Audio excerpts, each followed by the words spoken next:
Olá pessoal, estamos começando mais uma edição do Motor 1 Podcast, também presente no Inside Viz, já uma prévia do que teremos no Electric Days e hoje um podcast especial. Estamos na BMW do Brasil, na sede aqui em São Paulo, com o Júlio César, que você já conhece. Fala pessoal. E o Henrique Miranda, ele que é Head de E-Mobility e Serviços Conectados da BMW. A gente tem muita história para contar aqui. Estavam me falando aqui, Henrique, primeiro, muito obrigado pelo seu tempo, né? A gente sabe que você tem um compromisso muito importante daqui a alguns minutos e também, né, por compartilhar aí a sua história, a trajetória e trazer informações da BMW com a gente. Bem-vindo ao podcast. Que isso, prazer é todo meu, Júlio, Fábio.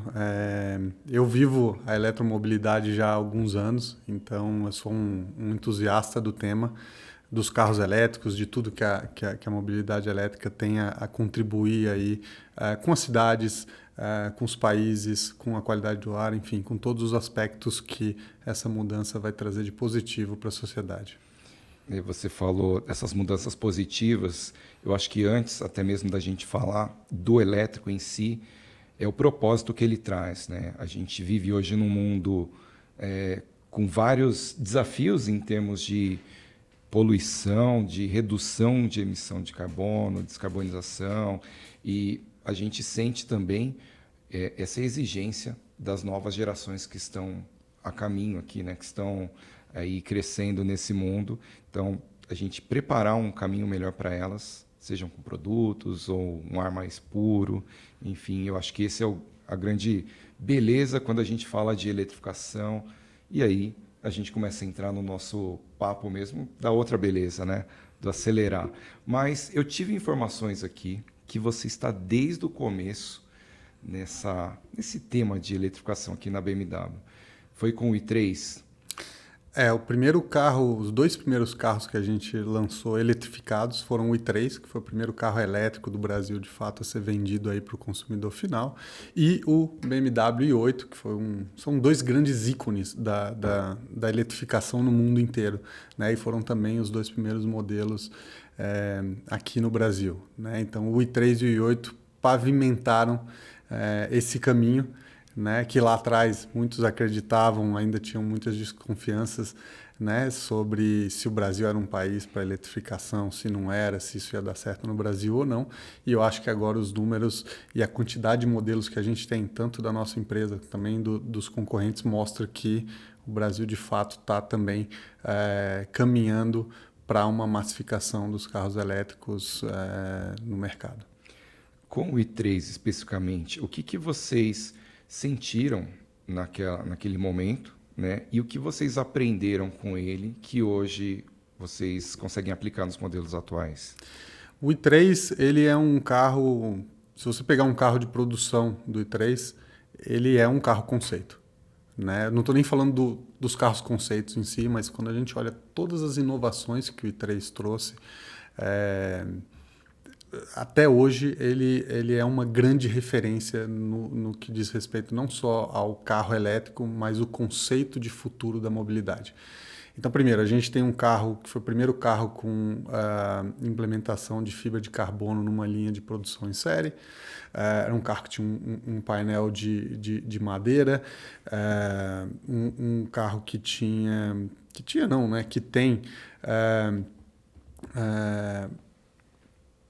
a utilização de itens reciclados, né? Então, toda a parte de carpete do i3, todos os painéis de porta, ou grande parte dos materiais plásticos do i3, na verdade, são materiais que foram reciclados para ser utilizados no i3, aplicação de fibras naturais também para reduzir a aplicação de derivados de petróleo. Então, o i3 veio para mostrar para todo mundo que, o carro elétrico ele pode ser feito, a redução de peso nos carros ela pode acontecer com a utilização de soluções inteligentes, novos materiais. A gente pode criar sim um carro totalmente reciclável, 95% dos materiais do i3 podem ser reciclados, né? Então foi uma quebra de paradigma, né? Antes do i3 todo mundo falava em carro elétrico, associação com carrinho de golfe, e aí as pessoas entram no i3 que faz de 0 a 60 tão rápido quanto faz uma M3. E, meu Deus, o que está acontecendo aqui, né? Então, o i3 veio para quebrar esse paradigma. E junto com ele, o i8.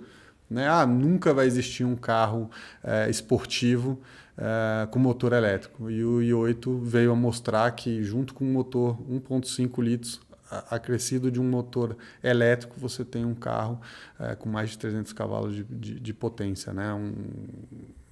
Uma quebra total de paradigma. O motor do i8 ganhou por 5 vezes seguidas o motor do ano em várias premiações, para mostrar que é possível ser esportivo, ser eficiente, ser leve, tudo junto quando você traz essa inovação, que é a eletrificação para os veículos. Antes do senhor seguir, Júlio, só fazer aqui 2 observações que eu achei bem interessantes, né? Hoje a gente fala do elétrico, toda essa consciência ecológica, então vocês já estavam muito além, né, da frente, usando materiais reciclados, diminuindo o peso no i3. Com o i8, foi estrela de cinema também, né? Sim. Então, assim, era conceitual, mas era de produção, estava na loja, estava no cinema, então ajudou a inspirar ali, até chamar atenção para esse novo mundo que estava a caminho, mas eu acho que o ponto que fica é esse pioneirismo aí em todas as soluções, elétrica, sustentável, né, de reutilizar os materiais, reduzir peso, enfim. Júlio? Então, é muito legal isso que você falou, Henrique, do pioneirismo do i3, mas não só pelo conceito, pelo carro em si. Ele também deve ter trazido desafios, porque a gente pensa, foi o primeiro carro elétrico, né, da marca a ser lançado aqui, e eu imagino que vocês tenham enfrentado muitas dificuldades, desafios, porque por serem os primeiros. Na questão da infraestrutura, como que foi? Como que o i3 ajudou a construir isso e traçar ali as primeiras ideias de... A sua pergunta é excelente, Júlio, porque a gente nunca viu isso como dificuldade. Né? Então, a primeira acho que o i3 e o i8, mas principalmente o i3 foi um professor para a gente. Né? Porque a partir do momento que o i3 foi lançado no mercado, que a gente começou a ter os primeiros clientes de carro elétrico, começamos a trocar experiências com esses clientes, foi daí que surgiram associações de clientes de carros elétricos, 90% deles, na verdade no início 100% deles eram proprietários de i3, né? E a gente conseguiu receber esse feedback. A gente estava conversando um pouco antes, né, Fábio, sobre o quanto se tenta aplicar o modelo da Europa, dos Estados Unidos e projetar isso no Brasil, para até muitas vezes julgar se vai dar certo ou se não vai dar certo.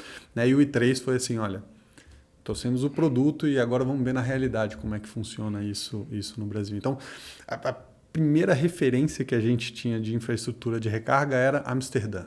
Amsterdã é o ápice da mobilidade elétrica, porque já tem mais de 1.000 carregadores em Amsterdã, e depois, 3 meses depois, já tinha mais de 2.000, e Amsterdã, e é um grande problema em Amsterdã a infraestrutura de carros elétricos. E aí você vai para Amsterdã e percebe que ninguém tem uma garagem para estacionar seu carro. Então as pessoas estacionam o carro na rua e precisam de tomadas na rua para carregar os seus carros. Quando a gente vê aqui no Brasil, pois será um grande problema? E aqui acontece o contrário. Quem tem carro geralmente tem uma garagem e aí é uma questão de você conseguir o acesso a uma tomada para carregar esse carro. Então essa troca, esse aprendizado só aconteceu com a vinda do i3 para cá. Então esse foi o primeiro passo. Entender que a recarga residencial é de fato o que vai destravar esse mercado. E a gente já vê hoje, a gente já entregou mais de 10.000 carregadores juntos com os nossos carros, porque a gente oferece juntos com os nossos carros o carregador de parede, a wallbox, dependendo do modelo recebe o Flex Charger, que é um carregador portátil, e dependendo do modelo recebe os dois. Né? Então, a gente aprendeu com o i3 que, bom, se o cliente tiver um carregador na casa dele, uma grande parte dos desafios da mobilidade estão resolvidos. Mas também aprendemos quais são os padrões de mobilidade dos clientes. Né? Então aí eu trago uma nova tecnologia, que a gente tem o BMW Connected Drive, que também fomos pioneiros e que desde 2014 a gente tem carros com SIM card embutido. A partir de 2016 a gente passa a ter toda a gama com SIM card embutido e esse SIM card ajuda também a gente a gerar dados para entender padrões de mobilidade. E aí descobrimos também para onde que os nossos clientes, ou com que frequência eles viajam, quais são as principais rotas, para a gente, junto com alguns parceiros, desenvolver infraestrutura de recarga para permitir também o uso além do urbano. Né? E tudo isso veio com o i3, né? Que daí levou a gente a também fazer alguns projetos aí fortes ou bastante reconhecidos de infraestrutura de recarga. Então esse processo começou com o i3, a gente de novo nunca entendeu como dificuldade, mas como desafios, e para a gente tem sido um prazer em fazer ou liderar esse desenvolvimento no Brasil. Você falou de Amsterdã, né? É curioso, a gente não tinha essa visão, né? Às vezes a gente lê muita coisa, Noruega, enfim, e você trazer essa informação, a gente começa a ver esses desafios que a gente tem no Brasil. A gente também enxerga a eletrificação como um potencial gigantesco de novos negócios em vários, né, segmentos. A gente conversa com bastante empresa de infraestrutura e a quantidade de soluções que os brasileiros conseguem trazer para a gente, né? Porque acho que a primeira barreira que vocês devem ter superado é como instalar um wallbox, né? Se a casa suporta a infraestrutura. Então, hoje a gente tem solução para isso, né? Através de software, de tecnologia, de equipamento. Mas eu queria aproveitar esse gancho, falando um pouco mais urbano, compacto, o i3. Um outro modelo que a gente... Agora eu vou trazer uma experiência pessoal, assim, né? Que eu sempre imaginei o carro elétrico começando ou sendo um carro compacto, para ele ser barato, ser urbano. Hoje a gente vê que tem vários caminhos. Pode ser um SUV muito esportivo, mas vocês começaram também trazendo um outro modelo, um tempo depois, linha Mini Cooper SE, que na nossa visão, sucesso total, porque ele combina ser um modelo premium, com desempenho, uma proposta de diversão ali, né, ao volante, né, bom desempenho, e numa autonomia ali para a cidade, que é a proposta do carro. Né? O que vocês sentiram quando lançaram esse carro no Brasil? Qual o tipo de feedback que vocês tiveram? O feedback é extremamente positivo, né? E, de novo, mostra, Fábio, o quanto que é importante conhecer os padrões de mobilidade da sua região, da sua cidade, para que o produto seja bem sucedido. Né? Então, o que a gente acaba tendo no carro elétrico é um carro com muitos atributos, né? Atributos esses tão diferenciados dos carros a combustão que fazem com que o cliente deseje esse carro. E aí todo o resto que vem, todas as questões que vêm ao redor disso é como você resolver algumas dos problemas, digamos assim, para que você possa utilizar esse produto.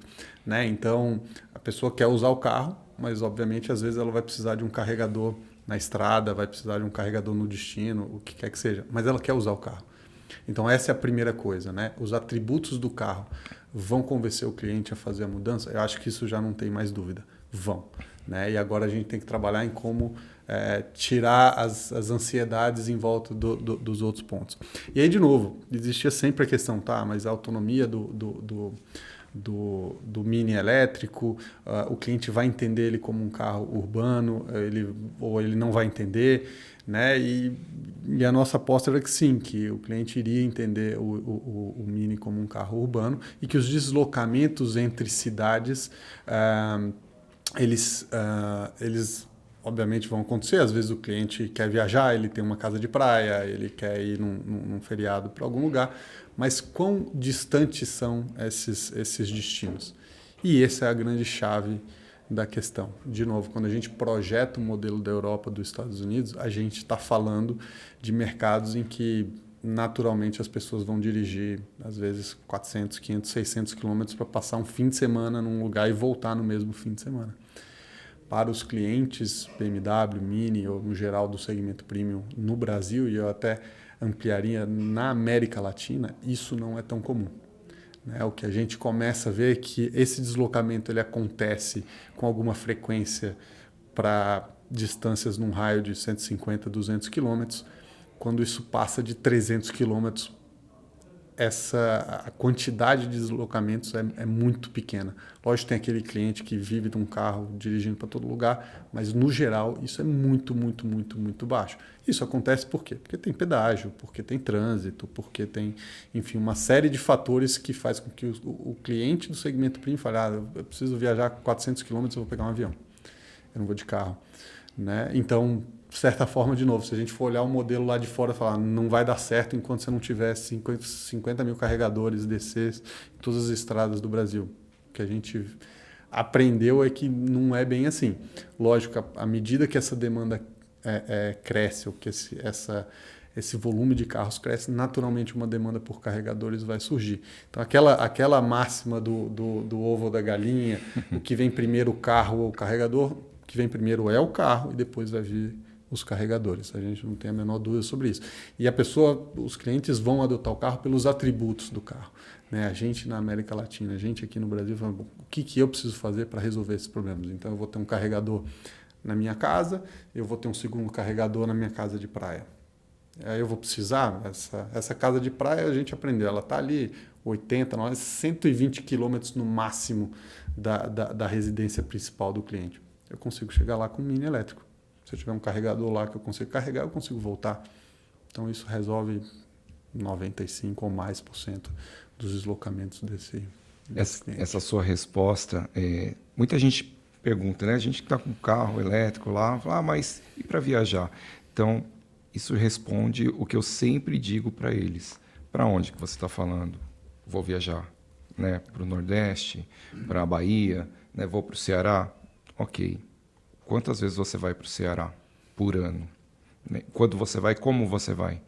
Vai de avião. Então, assim, a resposta você deu é o cliente, e o que nós sentimos ali é que cada vez mais, né, com a chegada de mais carros, mais opções, as pessoas vão entendendo o propósito de cada modelo. Então, o Mini, sim, é um modelo urbano, que se você usar ele no modo urbano, tem um vizinho meu lá que tem, eu fico só de olho lá. Mas, assim, se usar no modo urbano, ele atende muito viagens desse percurso também. E o que você falou também é muito interessante para a nossa audiência, né? O tipo de cada mercado, né? De uso em cada mercado. Mercado norte-americano, mercado europeu. Aqui a gente tem uma realidade de estradas, né, complicadas, muito pedágio, dependendo para onde você vai. Então, realmente, outras alternativas se tornam mais viáveis. Avião, por exemplo, né? Mas, e longas distâncias? O que a gente tem para resolver longas distâncias, Júlio? Então, a gente falou bastante de eletrificação, mas a gente falou muito do carro elétrico a bateria, né? Até agora a gente citou exemplos, mas vocês também têm carros híbridos plug-in, né? Que aí eles já têm uma outra proposta. Qual que é o feedback que vocês têm com esses carros? Vocês acham que os híbridos plug-in ainda vão ter um papel ainda por um bom tempo aí, dentro da eletrificação?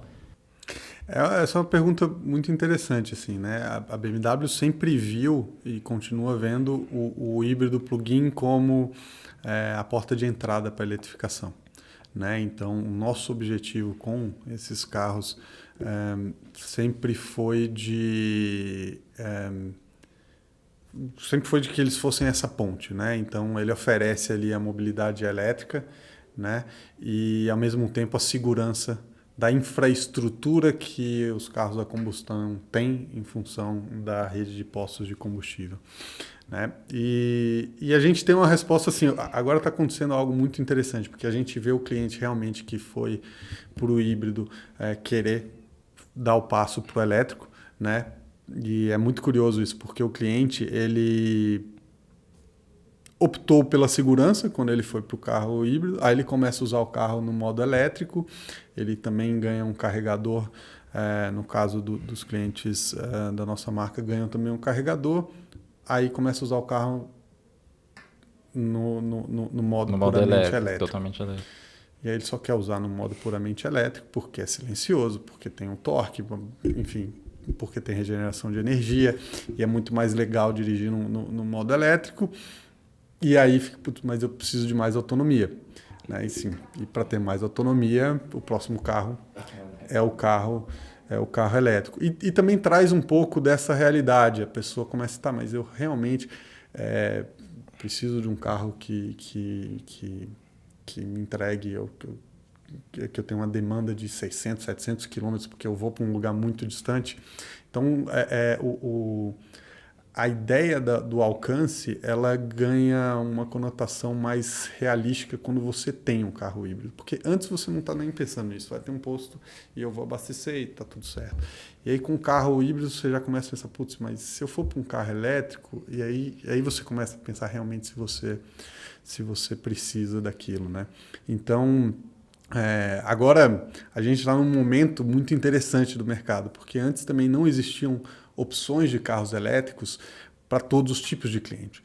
Né? Então o i3 foi um carro maravilhoso, mas era um único tipo de carro. Então às vezes o cliente gosta mais de um sedã, ou ele tem uma família maior e precisa de um carro maior, precisa de um SUV, como é o caso do iX. Então agora a gente tem uma oferta que eu tenho sedãs, eu tenho i4, sedãs elétricos, eu tenho iX3, eu tenho o iX.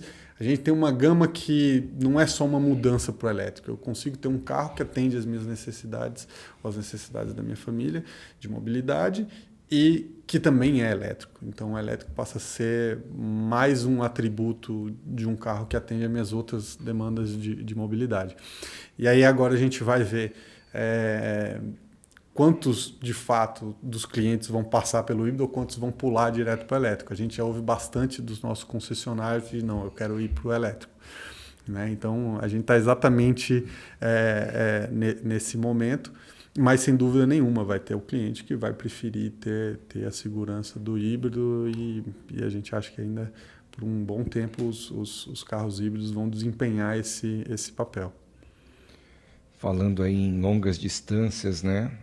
A gente começou com os compactos, né? Falando do i3, depois o Mini, agora os híbridos plug-in, mas a BMW também está ali no topo da cadeia alimentar com o iX, né? Que é um modelo, a gente estava discutindo esses dias na redação, é um dos mais completos, assim, quando a gente fala de um modelo elétrico. Né? Tem muita tecnologia, muito desempenho, e eu acho que tem um ponto principal ali que a gente, quando fala de BMW ou BMW, né, que a gente aprendeu lá fora, que é a dirigibilidade, né, aquele equilíbrio. Você sabe que você está dirigindo um carro. Né?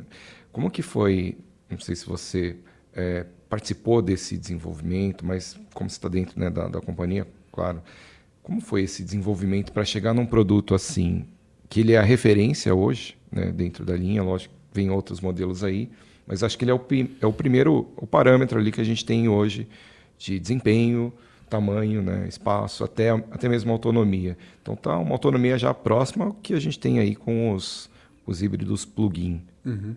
Né? Bom, esse é o orgulho da casa, digamos assim, o iX, né? E é o carro nos últimos anos que mais teve introduções de novas tecnologias, né? Foi o carro mais premiado do mercado brasileiro no ano passado, foram 8 prêmios no total. E a gente lembra até do i3, né? A gente vê vários elementos do i3 no iX, né? E alguns, lógico, elementos extras, né? Então, a BMW, primeiro, né? É do nosso DNA fazer os carros que forneçam a melhor experiência ao volante. Né? Historicamente, a gente sempre fez isso muito bem nos carros a combustão, e esse é um pilar do nosso DNA que a gente não é inegociável para a BMW. Então tinha que ser um carro excelente de dirigibilidade e todos os aspectos disso, tanto arrancada, frenagem, curva, tudo isso. Né? E também trazer o máximo que a mobilidade elétrica pode trazer. Né? Então trazer a maior autonomia do mercado era algo que entrou como premissa do desenvolvimento do projeto. E o carro é um sucesso total e absoluto, né? A gente tem lista de espera aí para o iX, que na verdade a gente tem que gerenciar isso aqui, de tanta gente que liga querendo, eu quero o carro, a gente foi no concessionário, eu tenho que esperar, porque a demanda foi realmente espetacular para esse carro, né? Então, para a gente mostra muito o quanto que a BMW está focada em desenvolver os melhores carros do mercado, também elétricos, né? Para mostrar para o cliente que a gente domina essa tecnologia e tudo que vem nela, né? Quando a gente fala de um carro como o X, o natural é sempre as pessoas também trazerem o histórico e ficarem pensando em potência, em torque, mas quando você entra no X e vê todo o desenvolvimento sonoro que foi feito no carro, né? A experiência audiovisual, a tela curva com display, tudo que a BMW podia trazer e colocar no carro, ela colocou no X. Então, ele é a nossa vitrine para como a BMW está enxergando aí essa transição para a mobilidade elétrica e como a BMW quer liderar, sem dúvida nenhuma, esse novo mercado de carros elétricos. Vocês contaram até com a ajuda de um vencedor do Oscar, né, para fazer os sons, o Hans Zimmer. A gente teve um papo com ele, promovido por vocês, claro, para falar sobre esses novos sons e essas novas possibilidades que o elétrico traz. Porque você praticamente restarta tudo, né? Posso fazer do jeito que eu quero. Eu fiz uma pergunta específica para ele, se ele achava viável criar pacotes de som para cada região. Ou sei lá, eu gosto de rock, então eu quero um pacote mais agressivo. Vou ligar o carro, meu carro já vai lá, não é uma guitarra. Ele falou que era viável, mas aí já fomos, né, amparados pelos assessores, dizendo que a BMW tem a linha dela, que tem que seguir um padrão, mas ele voltou e falou, não, mas é muito interessante, a gente podia pensar nisso com novos produtos, né, adicionando, talvez downloads, né, futuramente. Mas, assim, é a inovação e as possibilidades que os carros elétricos trazem. Agora, voltar um pouquinho aqui no iX3. Agora eu vou entregar aqui o meu amigo Júlio. O Júlio, ele é um pouco chato no que se refere a carro elétrico. A gente fala assim, o iX3, mas o que você falava, Júlio, do iX3? Não, vou ser honesto aqui, gente. Vou falar a verdade. Eu falei, X3, a gente tinha conhecido o X1, tinha avaliado o X1, enfim. Ficamos com o carro, assim, aproveitamos a autonomia, viajamos e tudo. Tudo bem, a BMW lançou o X3, é o modelo, é um carro elétrico. No entanto, ele é baseado no X3, a combustão. Uhum. Sim, a geração mais recente, né? Com todas as tecnologias ali inerentes ao modelo. Mas eu falo, mas ele não é um carro elétrico puro, né? Então, vamos ver, né? E aí veio o carro para avaliação, a gente dirigiu, né? Teve o test drive primeiro, enfim, depois a avaliação. E realmente eu fiquei meio assustado, assim. Falei, não é possível. Falei, esse carro aqui não é adaptado, não é uma plataforma combustão. Isso aqui é um carro elétrico puro. O feeling, tem todo aquele feeling da BMW, né? A tração traseira, né? Enfim, mas excelente a condução, a dinâmica do carro. E eu fiquei curioso, assim, como que vocês trabalham isso? Porque vocês trabalham em várias vertentes. Realmente, tem o iX, que é a vitrine de tecnologias. E o X3 é um padrão intermediário, uma versão de um carro a combustão já existente, mas que ainda assim ele tem todo o aparato ali e os elementos de uma boa condução num carro elétrico. Isso é bem interessante. A gente lançou o iX3, primeiro a gente queria lançar esse carro de uma forma diferente, né? Então a gente lançou pela BMW Alexa, pela Amazon Alexa. Não sei se vocês lembram, foi a primeira vez que um dispositivo auditivo assistente pessoal foi usado para lançar um carro. E a gente queria fazer isso diferente, né? Você falou muito bem, Fábio, sobre... as pessoas às vezes não têm noção sobre quão disruptivo é o carro elétrico. É só um carro com motor diferente. Não, não é. A mobilidade ela tem um som. Né? Os fanáticos aí por carros a combustão esportivos, não, olha o som do motor do meu carro. Ela tem um som. Ela é importante, né? Até para o pedestre. Ele precisa ouvir que tem um carro se aproximando dele. Né? Até um item de segurança. Então a gente queria fazer como é que a gente puxa isso lá no seu âmago, né? Como que a gente traz essa questão para vamos lançar o carro simplesmente sem vídeo, uma experiência auditiva completa, tridimensional, né? Então a gente usou a Amazon Alexa para lançar esse carro de forma totalmente nova. E aí, Júlio, é o que eu falei antes, né? A BMW, a parte de dirigibilidade, de prazer de dirigir, ela é indiscutível. Então sim, vamos transformar a plataforma do X3, como que a gente coloca isso num carro totalmente elétrico, e aí veio a ideia de lançar o X3. Mas se a gente não conseguisse os níveis mais altos de prazer de dirigir, esse carro não seria lançado, né? Então quando a gente chegou lá, o carro foi lançado. E ele tem um papel muito importante na nossa linha, né? O X3 sempre foi aquele que a gente sempre chamou de all-around adventure, né? Aquele carro que ele é a solução perfeita para o seu dia a dia, né? Porque ele é um carro que pode ser um carro para família, também ele é um carro muito bom para, eventualmente, se você quiser ter alguma experiência um pouco mais off-road, ele é aquele carro, né, que a gente sempre... Ele sempre foi o coringa ali dentro da linha BMW. E a gente precisava, como que a gente consegue continuar contando essa história de sucesso do X3 num carro elétrico. E aí veio o X3, né? E a gente sempre ouviu esses comentários de não é um carro feito em cima de não foi uma plataforma feita para ser elétrica, precisa ser adaptado. Existia sempre aquela dúvida, ele também não tem um visual tão icônico como tem o iX, como tinha o i3, e ele caiu perfeitamente, como caiu perfeitamente no nosso portfólio, né? A gente também está com uma lista de espera bem grande para o X3, o que a gente só ouve feedbacks super positivos, né? Ele acabou sendo, por ser até esse design mais, né? Ele é muito próximo do design do X3, ele também é mais fácil de convencer, porque quem gosta do design do X3 só vai precisar ser convencido. Isso aproxima o cliente ali. Sem dúvida nenhuma. Às vezes tem um pouco de receio. Né? É porque são várias coisas para processar, né? Bom, é um carro elétrico, um design que eu não sei se vai dar certo, se daqui a 2, 3 anos, quando eu for trocar de carro, se eu vou conseguir um bom valor de revenda. Então, a gente ouve até na nossa rede de concessionários, falou assim, o fato de ser um design muito próximo é uma questão a menos para o cliente, né? Então, é mais a questão da mobilidade elétrica, se ela vai funcionar para o cliente, se ela não vai funcionar para o cliente, se dentro dos padrões de mobilidade aquele carro vai atender. E o que a gente vê chegou, vendeu.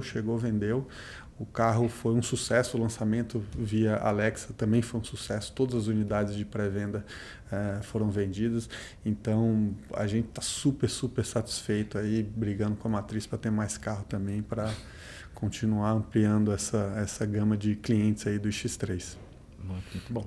Eu falei que eu ia falar disso, né? Não, porque não é elétrico puro, cara, você tem que andar, né? Não, e um detalhe, né? O Henrique falou do sucesso, das encomendas. Eu tenho acompanhado o mercado no mês passado, né? A gente está em maio agora, em abril, ele está entre os 3 carros elétricos mais vendidos do Brasil. Então, isso não é super sucesso. E não é só SUV, né? Tem um cupê aí também que está agradando bastante, né?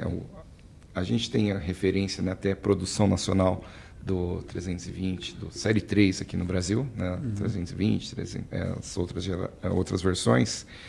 Mas a gente tem o i4 também, né, que é um perfil aí, digamos, mais esportivo. Qual que é o perfil desse consumidor? E vocês conseguem visualizar uma proximidade, uma semelhança entre alguém que olha uma Série 3 a combustão, né, tem a híbrido também, que depois a gente pode falar, mas com o i4, são públicos parecidos ou é um público diferente? São públicos parecidos, né? A nossa ideia com o i4 foi trazer uma opção, né? A gente sabe do sucesso que a BMW tem com a Série 3 no Brasil, né? Basicamente, o segmento de sedã é BMW hoje no mercado premium.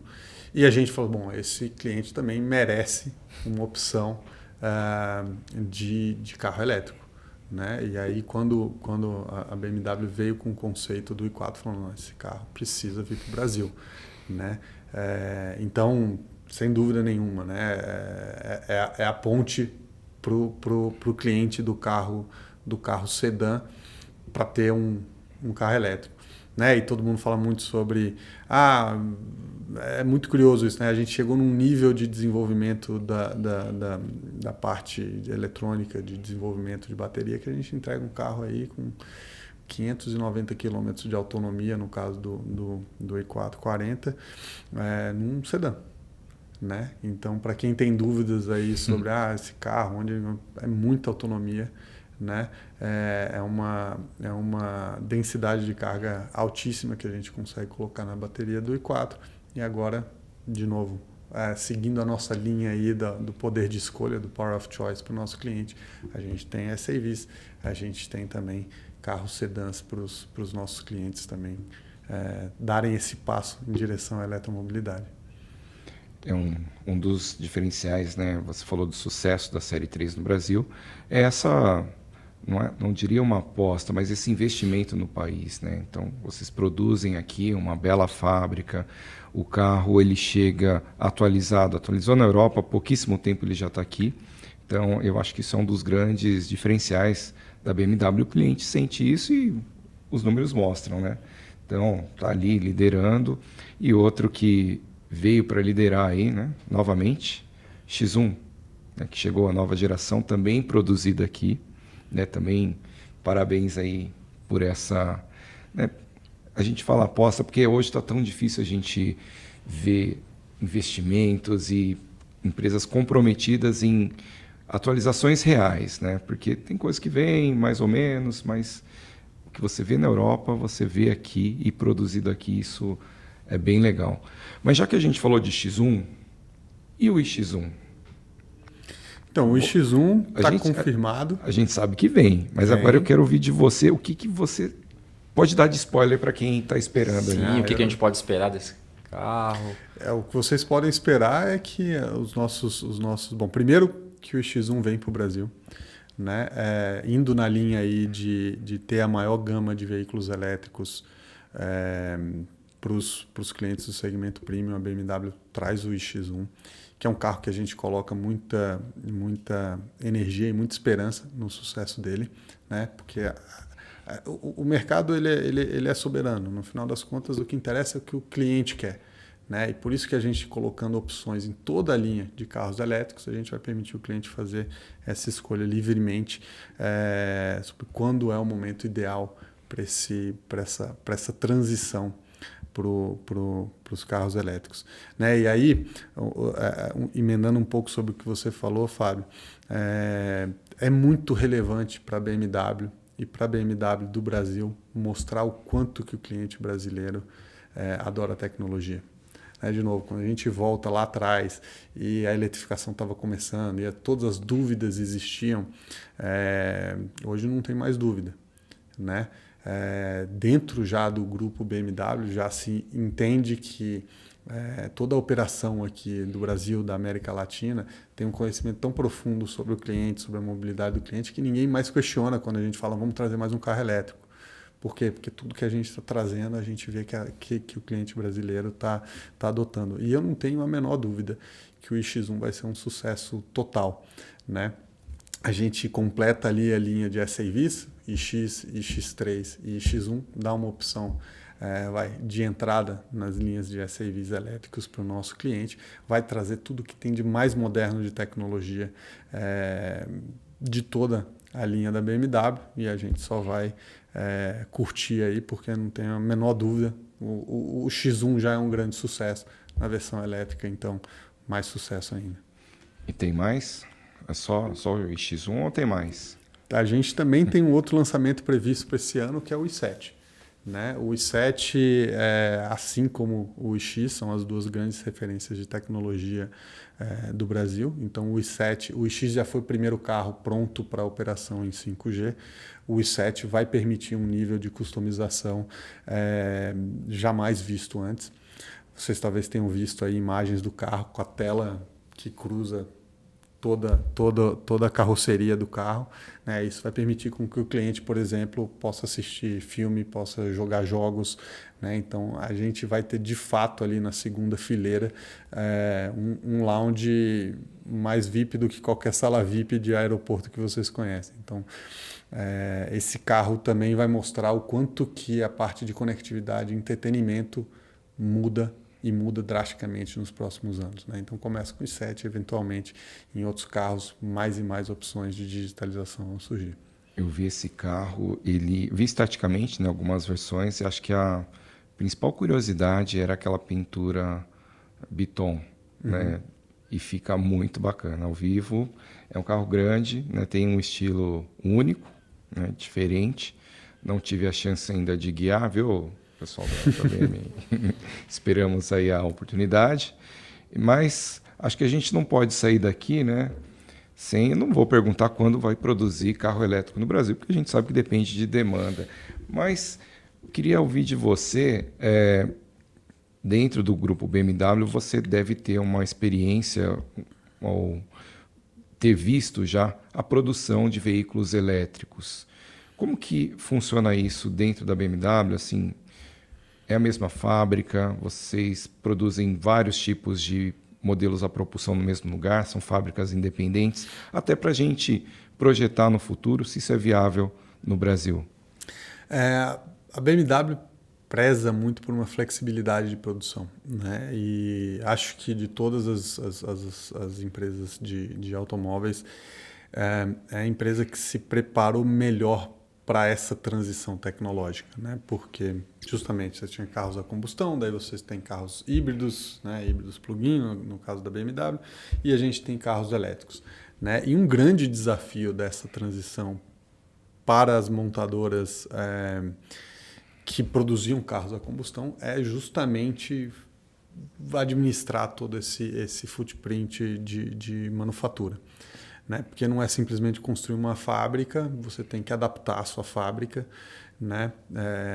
Para essas novas tecnologias.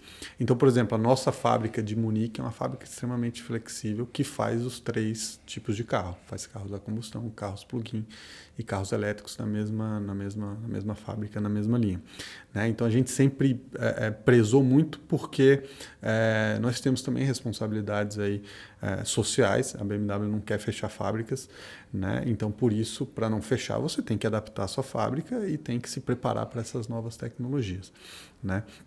E isso não é diferente nas 2 fábricas que a gente tem na região, tanto em São Luís de Potosí, no México, quanto aqui em Araquari. Então, lógico que a gente constantemente estuda qual será o momento de fazer essa transição para começar a produzir carros eletrificados na planta de Araquari, e oportunamente essa transição ela pode acontecer. Como você falou, depende de vários fatores, depende de demanda, depende de toda a cadeia de suprimento estar, de certa forma, desenvolvida também para que seja produzido localmente. Mas o importante é que nós temos a tecnologia para fazer essa transição em qualquer fábrica no mundo, e a gente já provou que isso acontece numa fábrica hipercompacta. Não sei se vocês já foram na fábrica de Munique, mas se vocês tiverem a oportunidade, é impressionante o quanto a fábrica é compacta e eficiente e flexível.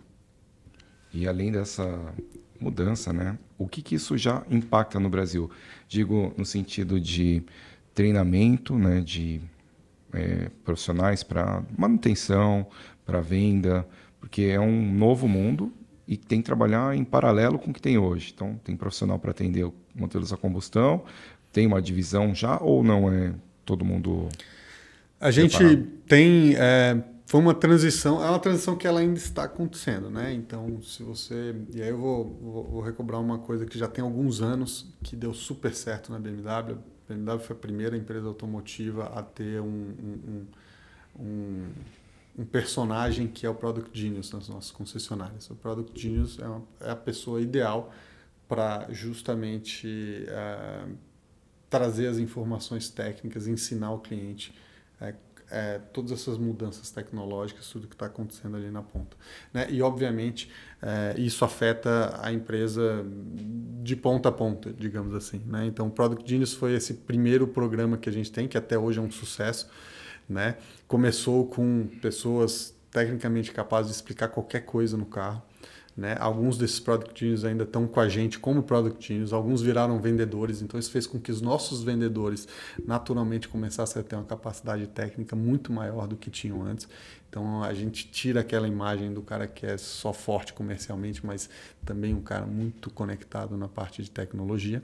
Isso, digamos, vai na área de vendas e showroom, mas também na área de pós-vendas a gente tem tecnologias totalmente novas, né? Pessoas que são certificadas exclusivamente para trabalhar com motores elétricos, padrões de segurança totalmente novos, né? E a gente acompanha concessionário por concessionário quais são esses profissionais, toda a capacitação técnica deles, tudo para ter certeza que